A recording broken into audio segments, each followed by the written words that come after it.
திருப்பூர் மாவட்டம் தாராபுரம் அருகே தனியார் ஆக்டிவேட் கார்பன் தொழிற்சாலையை நிரந்தரமாக மூட வலியுறுத்தி பொதுமக்கள் மற்றும் விவசாயிகள் இரண்டாவது நாளாக காத்திருப்பு போராட்டத்தில் ஈடுபட்டனர்.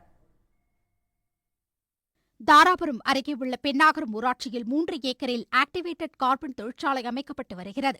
நீரோடைகளை ஆக்கிரமித்து தொழிற்சாலை அமைக்கப்பட்டு உள்ளதாக கூறப்படுகிறது.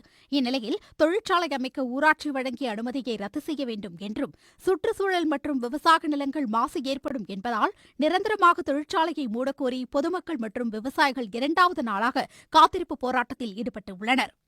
தண்ணி கெட்டு போயிரும், மண்ணு கெட்டு போயிரும், மிகப்பெரிய சுற்றுச்சூழல் சீர்கேடு ஏற்படும். நாளைக்கு மக்கள் பல்வேறு கேன்சர் உள்ள பல்வேறு நோய்களுக்கு ஆளாக வேண்டிய வாய்ப்பு இருக்கிறது. இது போன்ற தொழிற்சாலை அமைந்த இடங்களிலும் ஏற்கனவே அது போன்றுதான் நடந்திருக்கிறது. எனவே பொன்னாவரம் ஊராட்சி மன்றத்தின் முன்பு ஊராட்சி பொதுமக்கள் சார்பாக இரண்டாவது நாளாக அந்த கார்பன் தொழிற்சாலைக்கு வழங்கப்பட்ட அனுமதியை ரத்து செய்ய கோரி காத்திருப்பு போராட்டத்தில் நாங்கள் எல்லாரும் ஈடுபட்டு கொண்டிருக்கிறோம். அந்த மக்களுக்கு நாங்கள் ஆதரவு கொடுத்து கொண்டிருக்கிறோம். அந்த ஆலைக்கான கட்டட அனுமதியை ரத்து செய்யும் வரை கிராம பொதுமக்கள் அனைவரும் நாங்களும் இணைந்து தொடர்ச்சியாக போராடுவோம் என்பதை தெரிவித்துக் கொள்கிறோம். போராட்டத்தில் ஈடுபட்ட பொதுமக்கள் மற்றும் விவசாயிகள் பாதுகாப்பு சங்கத்தினருடன் போலீசார் பேச்சுவார்த்தை நடத்தினர். எனினும் பேச்சுவார்த்தையில் உடன்பாடு எட்டப்படாததால் காத்திருப்பு போராட்டம் தொடர்ந்தது.